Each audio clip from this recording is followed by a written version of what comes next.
Welcome to the real journey of the entrepreneur. The journey of any entrepreneur begins with a decision, then writing down your vision, then the execution of that vision. It is not for the faint of heart. It is for those who understand how powerful your mind is and that you can truly create the life that you deserve. It does require a unique formula that includes belief in yourself, a lot of consistency, connecting with an OG, a lot of tears, missing out on a few events and things, and taking a whole lot of risks that will allow you to see your vision and dream come to pass. This journey of the entrepreneur is from the perspective of a wonderful mother, a business owner, whose goal is to break generational barriers and normalize the process of wealth building and financial wellness through entrepreneurship, all while creating a social and give back along the way. I am sharing this journey with you and invite you to share this process with me. Let's do this together. It's my own, but you have to feel comfortable to own it. Yeah, absolutely. Right? I will always support you. Thank you.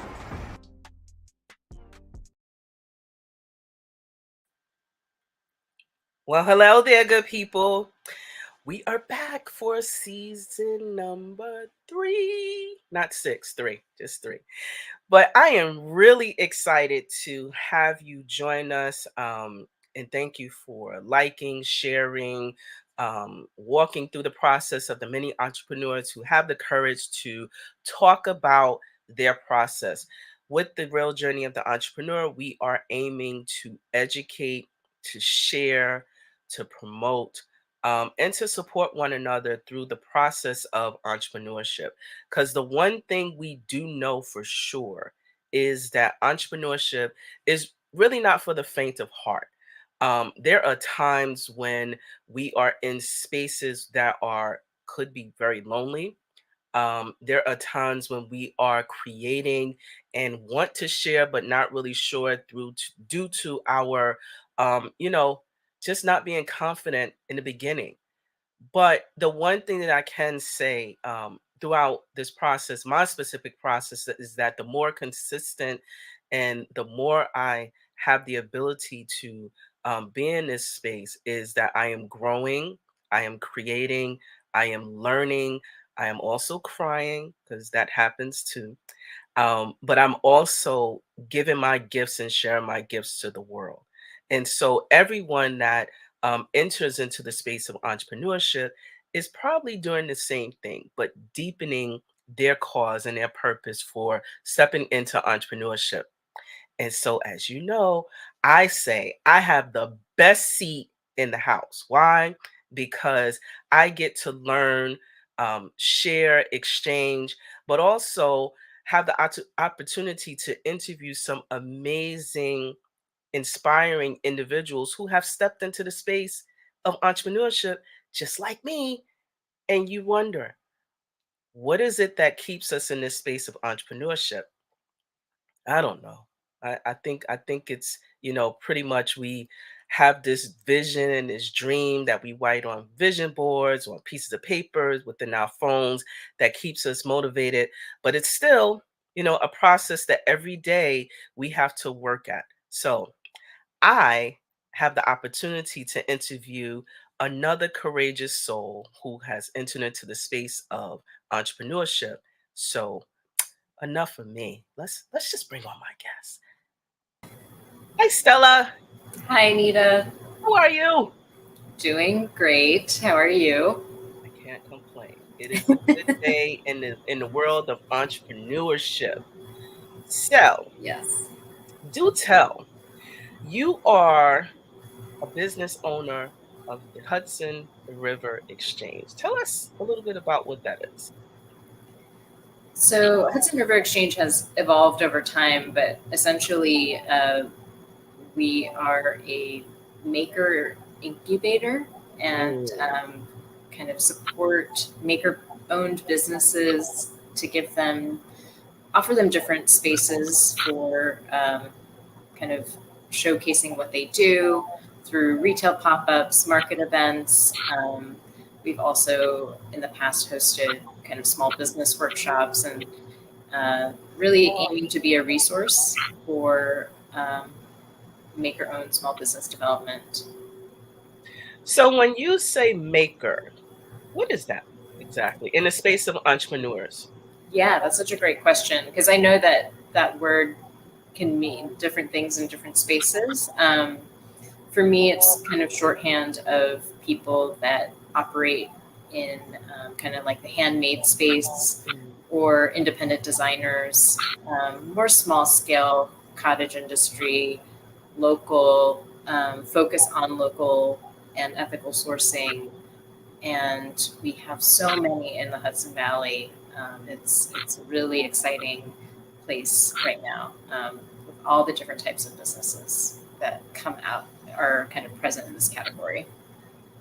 Now, what was your why? This is a pretty big question. So Hudson River Exchange started as kind of like a very organically. It started as a group of women in Hudson that wanted to kind of throw a maker market, kind of indie craft event. We had kind of come from different places or lived in larger cities where these types of events existed. And in 2013, up here, it was mostly just kind of like the traditional farmers market type kind of craft show. And, it started as something fun to do that that we were volunteering, and thought, oh, if it goes well, we'll do it annually at the waterfront, and it'll just be a fun like festival. We thought, oh, 30, we know 30 people between, the handful of us. And we had 80 people sign up the first year. It was the hottest day that summer. And by the end of it, people were asking us when the holiday market would be.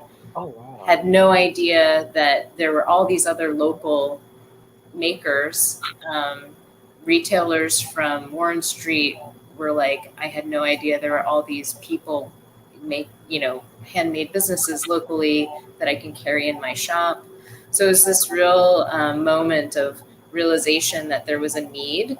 And so, yeah, we kind of, the business emerged based around seeing the need for these types of things to exist, like markets, more visibility for maker businesses locally.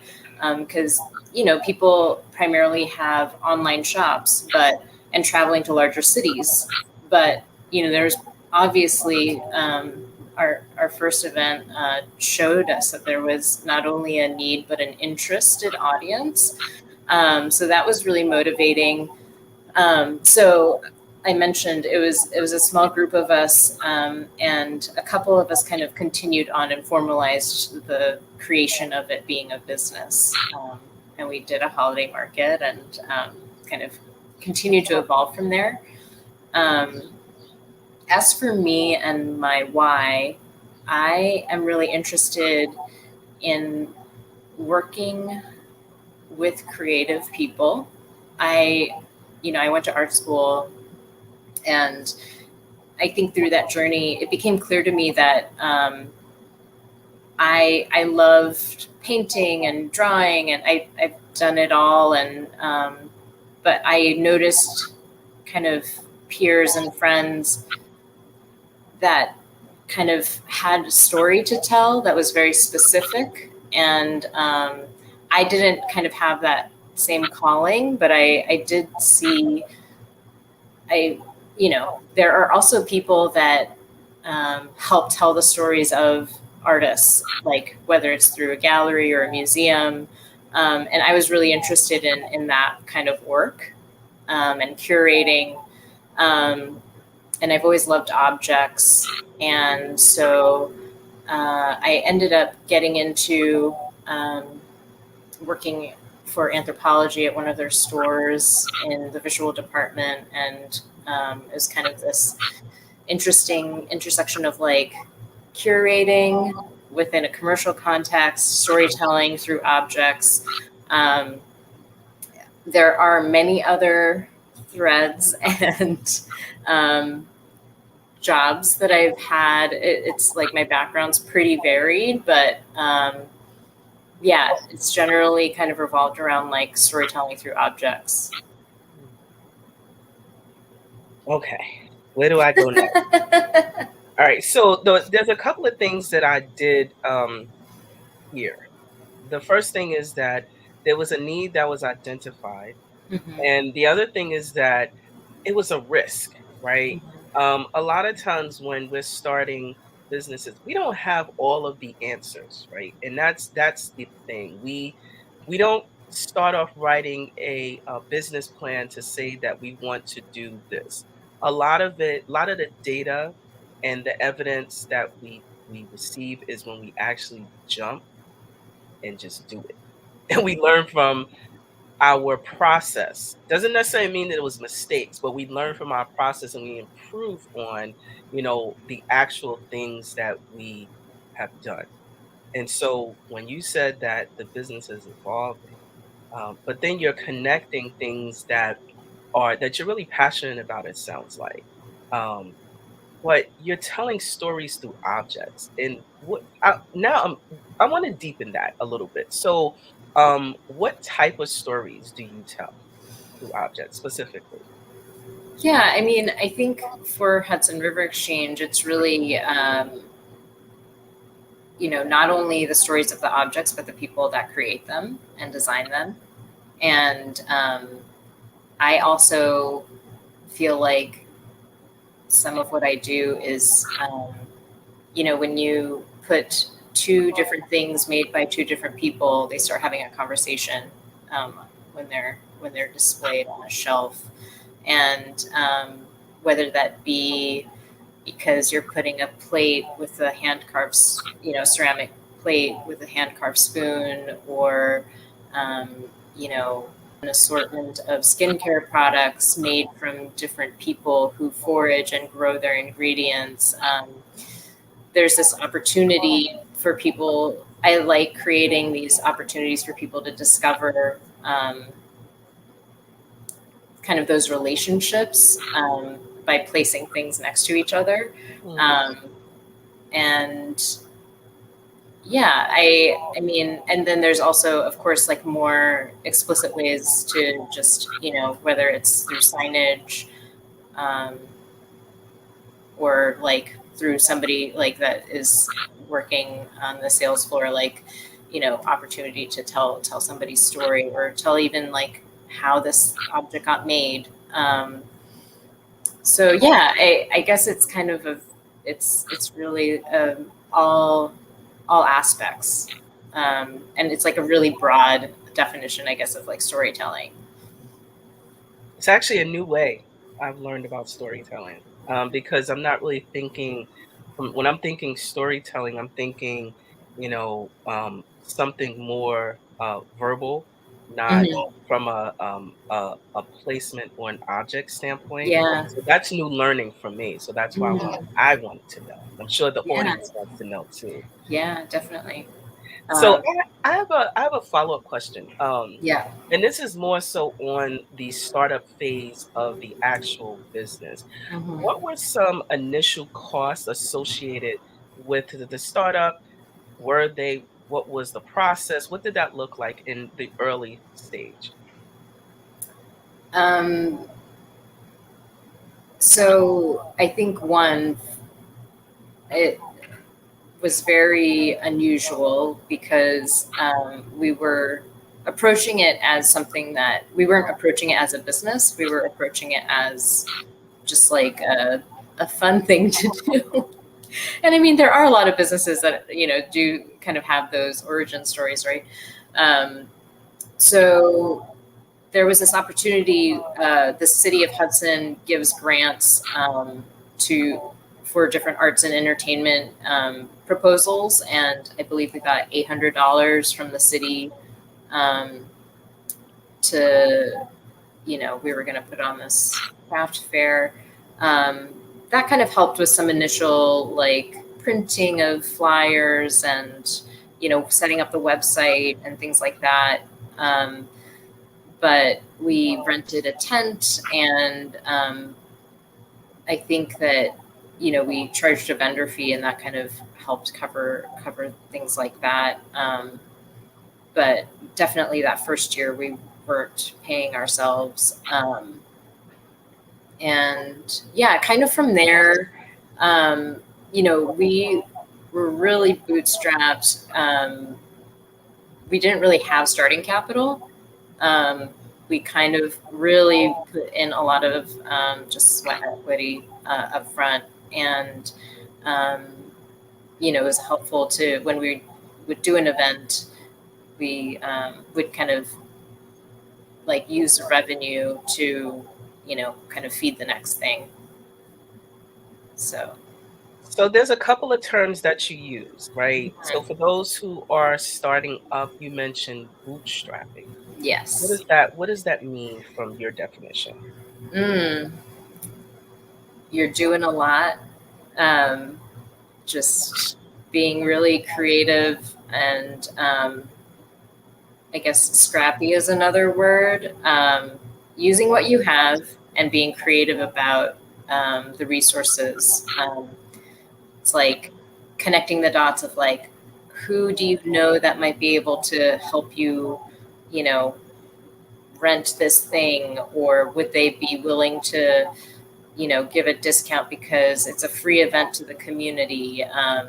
You know, who are musicians that we can reach out to?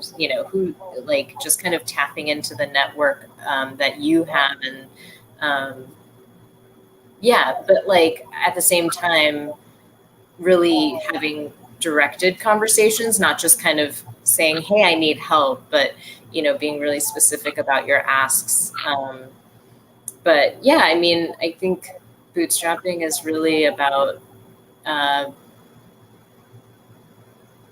I don't want to say minimalist is not the right word. It's just kind of being really strategic about what you have, and utilizing your resources to kind of like really optimal degrees. And most small businesses, but you mentioned that when you talk about not really having major capital and that you utilize a lot of your personal resources to fund the business, I want to say most of the small businesses that I come and connect with usually start off that way. Mm-hmm. I myself utilize some personal savings, but I didn't have like a whole lot. My first full year being in business, I probably made less than $5,000, and it went immediately back into the business. Mm-hmm. I wasn't, on vacation like I really wanted to be, but it was just a process of rinse and repeat. Like, as Mm-hmm. you made money into, and a lot of us don't pay ourselves the first couple of years unless you Yeah. really are, it really takes off and you have like those really big clients initially. There's a Mm-hmm. process to it. And Yes. so that's why we're sharing, our Yes. experiences, not to mislead, but to say that there are different entry points to entrepreneurship. And it's Yes. all good because you will Yeah. grow. You just have to be consistent. Yeah. And I just want to piggyback on that. I think like the way that it looks on the back end is that, you know, I have had a full-time or part-time job throughout the time. Like currently I do have a part-time job. Um, and yeah, just because you're not paying yourself through your business doesn't mean you're not like trying to get paid through other ways. So, yeah, you just kind of have to do what you need to do, but understand that, yeah, when you don't have a lot of startup capital to include a salary for yourself, that you are then putting on another hat to be a breadwinner, basically, to like fund your business. Nice. That's like really real, and I think that that's something that we don't. It's not visible, and I think not often like talked about in very open ways. So. Yeah, I often in my other hat when I do mentor startups, they ask me, "Do you think I should jump?" And I'm like, "How you going to eat?" Like, Mm. what's Yes. your living expenses like? You Yeah. know, what does that look like? Hmm. Because the reality is, I can tell you there's been times that clients pay on delay, right? And so you have to navigate not being paid in my position, not being paid every week, every 2 weeks. Sometimes it's every month. Sometimes it's every 2 months. Sometimes it's every 3 months. One client, it was 6 months.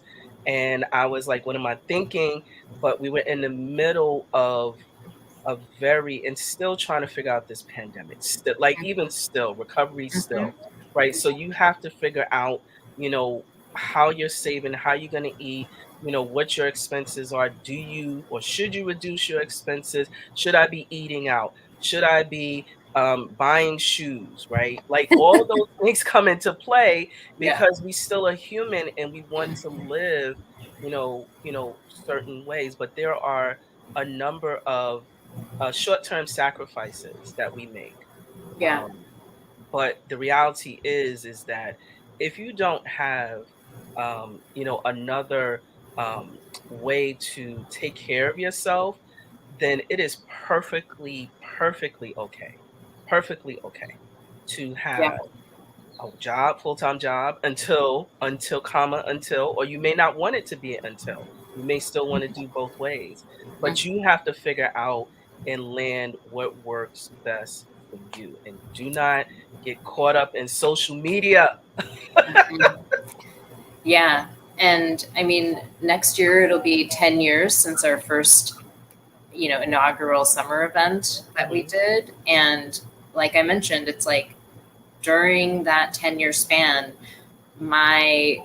just like I've had different jobs while also running the business. There were periods of time where I was just doing the business, and um, it ebbs and flows, and the changes, change, or there are things that change and you need to adapt. And yeah, it's not just one straight path.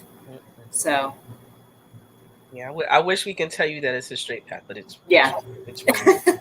If the roadmap was easy to map out, and duplicate it, everyone would do it. But it's really individual and changes, and you know, yeah, life happens. So And life does continue in this space of entrepreneurship. So I'm mhm. curious about, so you serve in the capacity of a co-founder. Um what is that like, right? So you have someone that you've started the business with. What challenges or opportunities have exist when you serve as co-founders of an organization? So I actually am currently, since 2018, run the business by myself. But Okay. up until that point, there were there were other co-founders. I kind of hold on to the title because of the history. Um, I didn't, it was not something that I created on my own, and so it's really a nod to that. But um, you know, I mean, working with people is great. Having co-founders and partners that you work with, especially, we all had different strengths and things that came easier to us, or whatnot. So the tasks kind of got distributed that way. Um, Whole different process when you absorb all those things. As the last partner exited, that was like a really big transition. Um, But yeah, I mean, there are also, complexities to that. Like, are you friends? Are you just business partners? Um, I think both of those existed, to different degrees.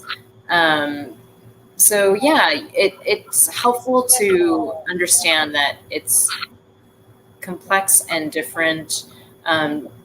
If you have other people, like a co-founder, definitely great to work with somebody with like complementary skill set. And yeah, kind of, I think, a typical kind of pairing is somebody that's like more focused on like creative visioning, and the other person is more like operationally strong, or yeah, I mean, there are all these different skills that someone might have, and a great counterpart is somebody that complements your skill set. So in other words, it's important to understand that we're human, and mhm. that understanding what your strengths and weaknesses are Yeah, as well, yeah, because we don't want to be, partnering with someone in business and you're continually at odds because you're mirroring yourself sometimes. hmm hmm yeah. And communicating is so important. Like, I think, especially if there is more also a personal relationship, to be able to draw boundaries around that and be able to have safe space to talk out issues, Mm, where it's not personal. It's things, when things don't work, it can feel like a personal failure, but, you know, it doesn't serve you or the business to get stuck in, being resentful or being, you know, too afraid to say something. And so, I think just having structured time where those types of conversations can exist, um, kind of baking them into a schedule is helpful, just so that you're, the we need to talk is like, you know, out of the blue is always kind of harder to do. So, maybe it's like a monthly, maybe it's a quarterly, like you think about bigger companies, there are reviews that you get for your performance. I think, yeah, just being able to work, if you have like a partner or co-founder, like, just, it's really important to have that level of transparency and trust. mm, very, very critical. It's the lifeblood of relationships, communication and trust. Yeah. And without those things, it may not work. Yeah. It may not work. hmm So I'm curious, more so about, so you have the business collaborations. What is your best approach in that space when you're thinking about working with, and also finding individuals to participate in the pop-ups? What does that look like in the process? um, I'm always looking, so you know kind of stalking on the gram, or going to other events, or just keeping an eye out. Um, and it's really fun for me to like find somebody and just like start a conversation, because it's really coming from a place of like, I'm just kind of like, oh wait, I want to know, I'm like, what's your story, like, this is, how did you get to, make this, or like, why are you here? Like, so that really kind of is a fun part. In terms of collaborations, like I've done, I guess, our holiday pop-up we did in collaboration with my friend Catherine, who ran Dropforge and Tool, a couple years leading up to pandemic, and those were really successful. And like, Catherine at the time was running a, a creative residency program, and we were just kind of friends first in working in similar spaces. So, and when we kind of had always said, if there's an opportunity to work together, you know we we would love to, because even the people, there's some crossover of like the people that we work with and things like that. But it really took time. I mean, I think, when you see things posted, or you see come to an event or something, it feels like, oh, this just came together out of nowhere. But Catherine and I, like, we were friends and had been talking, and like it had taken a couple years for us to actually like finally, I think it took a full year. Like, we had talked about doing a holiday market together, and then it took a full year to actually have it come to place, for example. And then prior to that, a lot of just other conversations, and again, somebody in the community that is like in my corner where we talk about business because we're in similar spaces and things like that. So it's really relationship building. But for me, that's really important. And I've really learned patience, and I'm not a very patient person. But running Hudson River Exchange, I think one of the biggest lessons is patience, because when we couldn't execute something 1 year at an annual market, I mean, you literally can't, like pull something together the night before, like this great idea, like, oh, you have to do it next year.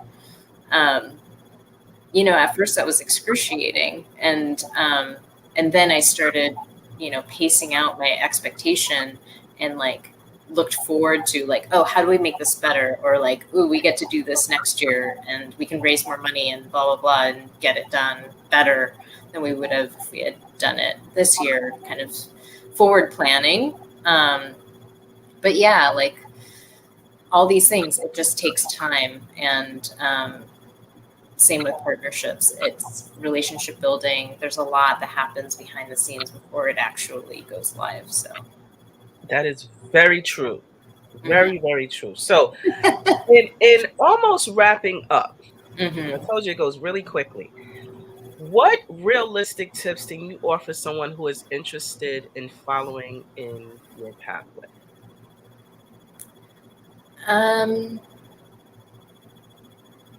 I think that's interesting, because usually people ask me about like other like if you're starting a maker-owned business. But I do know other kind of, I think kind of what I do, I'm interested in like incubating businesses, but also like community building. And I think this type of work tends to be very organic. And of course, I want to remind people of like the patience factor. Like it takes time. Start small. Starting is the most important thing. It doesn't have to be big. And it just continues to grow if you want to put in the time and effort and find those like-minded people. Like you believe that they're out there, you start finding them, you find one, it just kind of is really cumulative. And I was just kind of thinking of this analogy this morning, like if, for people that like don't work out every day, it's like really discouraging, right? Like, right. But then you look on Instagram and then you see like the before and after picture. It's two pictures that you see next to each other, but there's so much time in between. Like even if someone were to like try to, do 10 minutes of working out every day and filming themselves, I would say, okay, just try it for like 5 days. And then at the end of 5 days, look at the first video and the last video. And you will see that there is growth, difference. And it's all that in-between stuff that we want to fast forward through. But that's the stuff. And that's the journey. That's where you learn and make mistakes and, cry and laugh and, build those meaningful relationships. So we're so used to, as a culture, and it is really satisfying to see that before and after picture, right? But remember that it's real. The work is really all those days in between. So, yeah, just like don't, there's also this idea of just like making the leap. It's like keep doing what you're doing. Make sure that you're taking care of yourself financially, emotionally, spiritually. The business, like you kind of have to, it takes time to grow it. So, it doesn't feel like a lot, like doing what you can is more than not doing anything. So start, do what you can, and see where it goes. You know, not everything needs to become a business. It can continue to be a hobby. It doesn't have to last forever. Nothing lasts forever. Like you just never know where it's going to lead. But for me, things that I value are if I'm learning, if it brings me joy, continue doing it. And if, you know, those things, if it's just taking up your time and, you know, not worth it, it's also okay to walk away. You know, it might lead to something else. So yeah, not one piece of advice really, but No, it was perfect. So as you were talking, I was typing. You know, and some of Stella's tips was have patience as it takes time. Starting is the most important thing to do. Do not fast forward the process and do what you can in the yeah. space that you have. So I really was like, oh, she probably talking about me with not fast forward the process. And I was like, oh, she must be talking about me also because I don't work out anymore. And like I, you know, started back walking, and that's what I do at bare minimum. And I do it Yes. specifically to clear out this. And Mhm. so it is not to fit in clothes anymore. It's just strictly for this now. So Yes. Yeah. and my little one requires that we get on the treadmill. And I'm like, you get on the treadmill. And she gets on every night for 7 minutes because she's 7. Yeah. And that's her thing. So That. as we wrap up, we're done. But I got some 5 rapid response questions that are Okay. usually really fun. Okay. So let me know when you're ready for those questions. Okay. I'm like, sometimes I get really stumped That's because, fine. but yeah, so they That's, might not be super rapid, but I'll do my best. and that's fine. And so, Okay. ready? I'm ready. What is your favorite place to live? Hudson Where is Valley. your favorite? Where is your favorite place to live? Oh, I currently am obsessed with where I live right now. I live in Catskill. Nice. Oh yeah, Yeah. Catskill is beautiful. Smoothies or ice cream? You have to choose What's your both. preference? Both. Yes. That's so fair. Sneakers or high heels? Sneakers. Pizzas or burgers? Mm. Right now, I would say pizza. I would say both right now because I haven't eaten.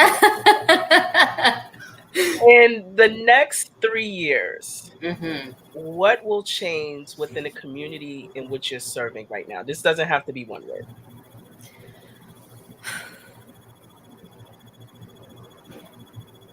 If I could look into the future,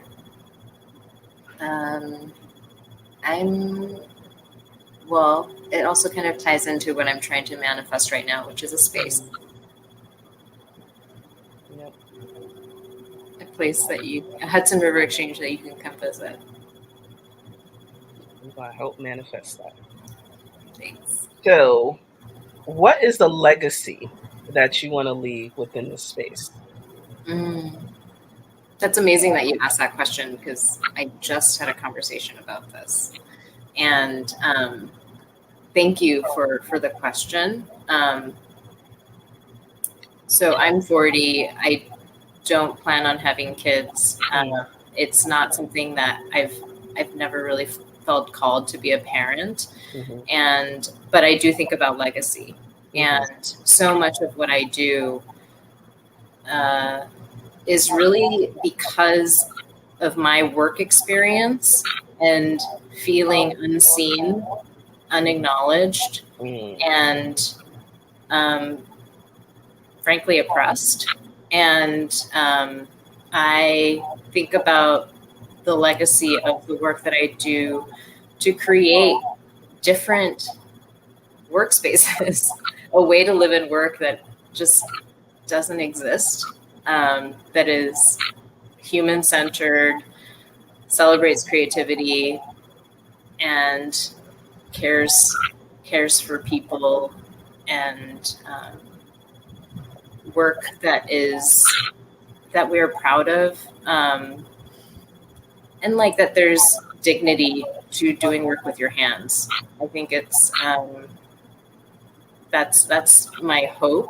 Um, I think it's what makes us human, and I just want to celebrate that. And so often in kind of the world that we live in, um, you know, they keep trying to make us machines, and I just want to celebrate that we're human. And you know, something I think about a lot, actually, you and I are part of the Hudson Valley Women in Business community, and the tagline there, that women do business differently, is something that I hold very dearly and deeply, and grateful for the opportunity and the space to express and create differently.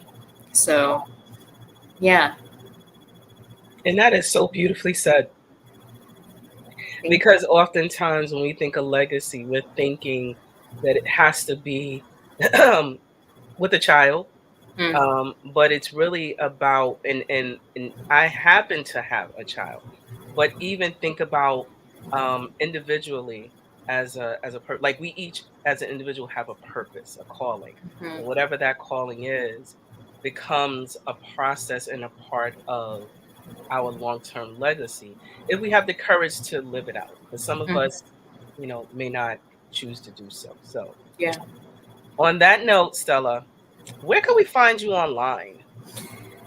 HudsonRiverExchange.com. You can find our online shop, some beautiful handmade from the Hudson Valley from local makers. Also on Instagram at Hudson River Exchange, and also at Made and Collected, where we highlight stories of the makers that are in the Hudson Valley. So And there you have it. And there we have it.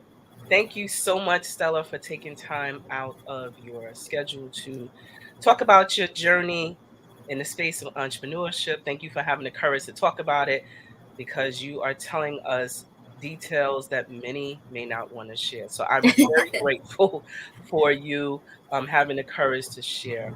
And just as a follow up, Stella's tips to make sure you have patience as things do take time. This process of entrepreneurship is not overnight. There is overnight success, but there still is a process that needs to happen. So have patience as it does take time. Starting is the most important thing to do. Do not fast forward the process. Live in the mess, and also the process, do what you can in the space that you have. So Stella, thank you so much for taking time. I'm sending you virtual kisses. thank you so much, Anita, Bye. for inviting me to have this conversation, and Awesome. really appreciate what you do. Thank you. All right. Take good care. Bye Bye. bye. And so, see, I told you all we have wonderful entrepreneurs who are willing to share their experience and process. Again, I'm going to highlight Stella's organization, HudsonRiverExchange.com. If you are interested in learning more, supporting, please do not hesitate to reach out. Contact information, website is there. And wanted to also share again, having patience takes time. Starting, don't fast forward the process, and do what you can. We also mentioned that we are a part of Hudson Valley Women in Business. So if you are interested in becoming a member, the information is scrolling down at the bottom, hudsonvalleywomeninbusiness.com. And I also wanted to share that there are still opportunities if you are interested as a small business owner for grants. This is New York City. No, I'm sorry. If you are interested in receiving resources, there's New York City Small Business Resource Network, but there's also um, opportunities to work and support other chambers of commerces that exist within the five boroughs, also upstate New York. um, and pretty much in state. So there's all type of resources for small businesses that exist. Also wanted to mention that there's still an opportunity for a grant. The New York State Small Business Recovery.com. There are resources still available.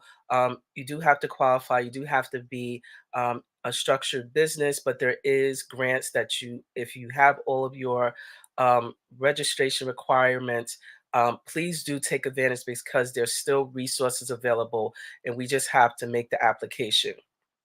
And I am your host and producer of The Real Journey of the Entrepreneur. I am the owner of 11375. We are a business consultancy that helps other small businesses to grow and support and scale. I'm a mentor as well. So the information is down at the bottom. So please be sure to check us out. We are on the social platforms as well at 11375. So on that note, I want to thank you all for taking time out of your busy schedule to join us, have conversations with us, and just to really learn about the process from the perspective of another courageous entrepreneur who shared that, yes, it is process, it takes time, but we all can do it and start where you are. So thank you so much for joining.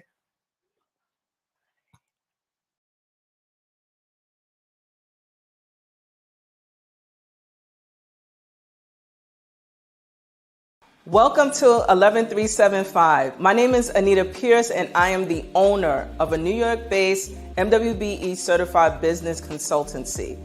We focus on business education for startups, and we also connect mid-sized companies, corporations, community-based organizations, and government agencies to foster affordable solutions that will allow your business to flourish.